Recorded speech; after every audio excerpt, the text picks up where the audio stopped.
श्री स्वामी समर्थ. घरात या दिशेला दिवा लावल्याने लक्ष्मी येते दारी. शास्त्रात काय सांगितलंय पहा जरा. आपण जेव्हा सकाळ संध्याकाळ देवाची देवपूजा करतो, घरात पूजा अर्चना करतो, तेव्हा आपण मुख्य देवासमोर दिवा लावत असतो.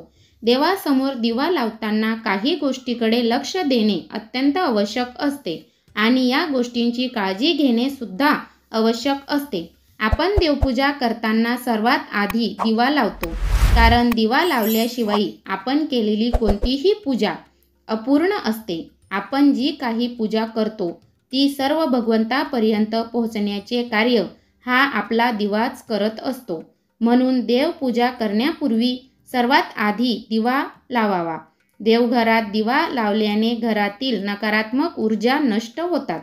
दिवा लावण्यापूर्वी काही गोष्टीकडे लक्ष देणे आवश्यक आहे. आपण देवघरात जो दिवा लावतो तो दिवा लावण्यापूर्वी घासून पुसून लख्ख करावा, नंतरच तो दिवा लावावा. दिवा कुठल्याही दिशेने तुटलेला, फुटलेला किंवा गळणारा असू नये, कारण काही घरामध्ये दिव्यावर तेलाचा थर आलेला असतो. तोच दिवा सतत लावला जातो. यामुळे देव आपल्यावर कधीच प्रसन्न होणार नाही, कारण जिथे स्वच्छता असते अशा ठिकाणी भगवंताचा वास असतो. म्हणून देवघरात 2 दिवे ठेवावे व रोज एक दिवा घासून पुसून स्वच्छ ठेवावा आणि दुसऱ्या दिवशी स्वच्छ दिवा वापरावा. काही घरांमध्ये तेलाचा दिवा लावला जातो, काही ठिकाणी तुपाचा दिवा लावला जातो, तर काही घरांमध्ये तेलाचा किंवा तुपाचा असे 2 दिवे लावले जातात. तेलाचा दिवा कष्ट, बाधा, संकटे व अडचणींपासून सुटका मिळण्यासाठी लावला जातो, तर तुपाचा दिवा धन, संपत्ती, सुख, समृद्धी मिळवण्यासाठी लावला जातो. तसेच मनोकामना पूर्तीसाठी सुद्धा असे दिवे लावले जातात. ज्यांच्याकडे गाईचे शुद्ध तूप असेल त्यांनी तर दररोज शुद्ध तुपाचा दिवा अवश्य लावा. परंतु आजकाल सर्व गोष्टींमध्ये भेसळ असल्याने बहुतेक जण तेलाचा दिवा लावणे पसंत करतात. ज्या व्यक्तींच्या घरी गाईचे तूप काढले जाते त्यांनी अवश्य घरात तुपाचा दिवा लावावा. यामुळे अनेक फायदे होतात. तुपाचा दिवा, तेलाचा दिवा असे दोन्ही प्रकारचे दिवे लावले जातात. परंतु कोणता दिवा कोणत्या दिशेला लावावा हे आपल्याला माहीत नसते. या खूप छोट्या छोट्या गोष्टी आहेत, त्यामुळे आपल्या देवपूजेला लाभदायक व नुकसानदायक ठरू शकते. तुपाचा दिवा नेहमी आपल्या उजव्या बाजूला म्हणजे देवघराच्या डाव्या बाजूला लावावा, तर तेलाचा दिवा नेहमी आपल्या डाव्या बाजूला म्हणजे देवघराच्या उजव्या बाजूला लावावा. आपण मंदिरामध्ये गेलो की आपल्याला ही लक्षात येते. अशा प्रकारे दिवा लावल्यास आपल्याला लाभ होतात. त्याबरोबर दिव्याची वात कोणत्या दिशेला असावी याविषयी आपल्याला माहीत असणे आवश्यक आहे. आपले देवघर हे नेहमी ईशान्य दिशेला असावे आणि ज्यावेळी आपण देवघरात दिवा लावतो तेव्हा त्या दिव्याची ज्योत पूर्व किंवा उत्तर दिशेला असावी. पश्चिम किंवा दक्षिण दिशेला दिव्याची ज्योत असू नये.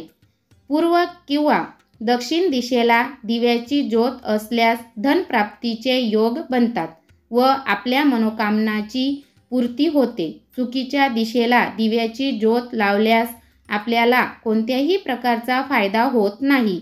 म्हणून अशा प्रकारे तुपाचा दिवा लावल्यास आपल्या मनोकामनाची पूर्ती होते व सुख समृद्धीमध्ये वाढ होते. आणि तेलाचा दिवा लावला तर आपल्या सर्व कष्ट, बाधावर अडचणींचे निवारण होते. घरातील नकारात्मक ऊर्जा नष्ट होते. परंतु दिवा लावताना या गोष्टीकडे विशेष लक्ष द्यावे. कधीही तेल व तूप एकत्र करू नये. जर तुम्ही तेलाचा दिवा लावत असाल तर त्यात तूप टाकू नका. जर तुपाचा दिवा लावत असाल तर त्यात तेल टाकू नका. तुपाचा व तेलाचा वेगवेगळा दिवा असावा.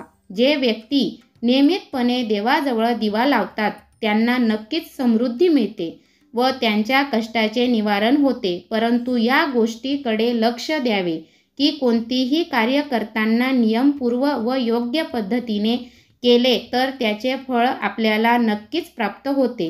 जर तुम्ही खूप कष्ट करता परंतु त्याचे योग्य फळ तुम्हाला मिळत नसेल तुमच्या व्यवसायात व्यवस्थित चालत नसेल, तुम्हाला नोकरीची आवश्यकता असेल परंतु नोकरी मिळत नसेल, तर तुम्ही कर्जबाजारी झाला आहात, अशा वेळी या सर्व परिस्थितीतून मार्ग काढण्यासाठी यासाठी विष्णू आणि देवी लक्ष्मी समोर शुद्ध तुपाचा दिवा लावावा. यांनी आपली सगळी अडचणी, सगळ्या समस्या, दुःखांचे निवारण होते. तर देवासमोर दिवा लावताना या छोट्या छोट्या मात्र महत्त्वाच्या गोष्टी नेहमी आपल्या लक्षात असायला पाहिजे. श्री स्वामी समर्थ. धन्यवाद.